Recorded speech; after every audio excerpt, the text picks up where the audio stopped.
नमस्कार, आप देख रहे हैं यूथ एजेंडा लाइव।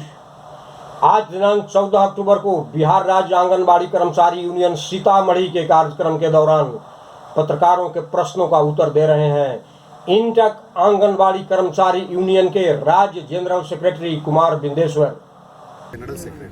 आपको इस चुनाव में बिहार के चारों तरफ से आवाज़ आ रही है कि आंगनबाड़ी सेविकाओं के साथ सरकार धोखा दी है, वादा खिलाफी की है। मानदेय में 300 रुपया बढ़ोतरी कर आंगनबाड़ी सेविका को एक प्रकार से तमाचा मारी है। महिला सशक्तिकरण का यह मजाक है। इसमें संबंध में आपको क्या कहना है? इस संबंध में आंगनबाड़ी सेविका सहायिका और उनके परिवार संकल्प ले चुके हैं। सरकार के इस रवैये से क्षुब्ध होकर करके आंगनबाड़ी सेविका सहायिकाओं ने शपथ खा करके हड़ताल तोड़ने का काम किया कि इस नीतीश कुमार की सरकार बराबर जो है धोखा देने का काम किया है। पिछले हड़ताल में भी समझौता कर करके 25 से 50% का और वादा खिलाफी किया, मात्र 25 रुपया दिया था और परसेंटेज को ख़त्म किया। और इस बार जो है मात्र 300 रुपया सेविका, 230 रुपया आंगनबाड़ी मिनी आंगनबाड़ी की सेविकाओं को और 150 रुपया मात्र सहायिकाओं के लिए स्वीकृत करके ये ऊँट के मुंह में जीरा के फोरन के समान जो है ये तय कर करके ये सचमुच में आंगनबाड़ी सेविकाओं के लिए ये मजाक उड़ाने का काम किया है, इनके मुंह पर तमाचा मारने का काम किया। तो इसलिए ये आक्रोश में है, क्षुब्ध है सरकार से और सब संकल्प लिया है कि इस बार नीतीश कुमार जी की सरकार को झारखंड की सरकार की तरह गद्दी से उखाड़ करके फेंकने का काम करेंगे।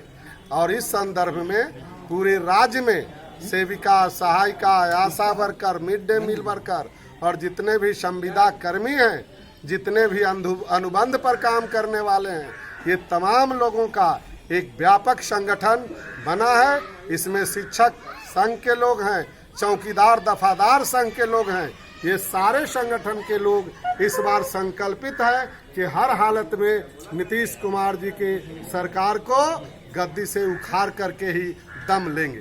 किसी विशेष पार्टी को मदद करना है या उनके विरुद्ध करना है, सरकार के विरुद्ध करना है? नहीं, हम लोग यूनियन वाले हैं और हम लोग किसी पार्टी के विशेष पार्टी के समर्थक नहीं हैं और न ही किसी पार्टी के विरोधी हैं। जो सरकार में रहती है हम उनके खिलाफ या हम अपने सदस्यों की मांग को लेकर के संघर्ष करते हैं, ये हमारा है। तो इस बार किसी पार्टी का सवाल नहीं है, सवाल है कि सामने जो राज्य सरकार बैठी है नीतीश कुमार जी के नेतृत्व में, इस सरकार को जो उम्मीदवार, इनके उम्मीदवार जहां जहां होंगे उन उम्मीदवार को हराने में जो उम्मीदवार समझ में आएगा कि ये कामयाबी प्राप्त करेंगे, वैसे उम्मीदवार को ही मदद करना है, ताकि इनका उम्मीदवार हारेगा तभी इनका सरकार खत्म हो जाएगा। मुख्य क्या मांगे हैं सरकार से आपके संघ का? मुख्य मांग है राज्य सरकार से कि आंगनबाड़ी सेविका सहायिकाओं को गोवा राज्य सरकार की तरह चरणबद्ध जिस तरह से वहाँ मिलता है एडिशनल और रेडियम 15,000 रुपया मिलता है। पूरे हिंदुस्तान में ऐसा नहीं है जो वहाँ मिल रहा है।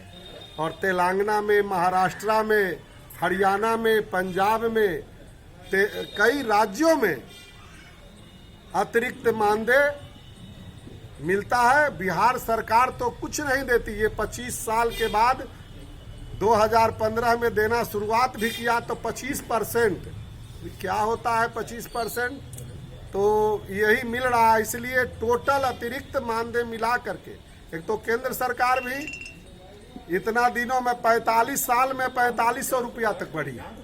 ये समझ लीजिए ये कितना हास्यास्पद बात है।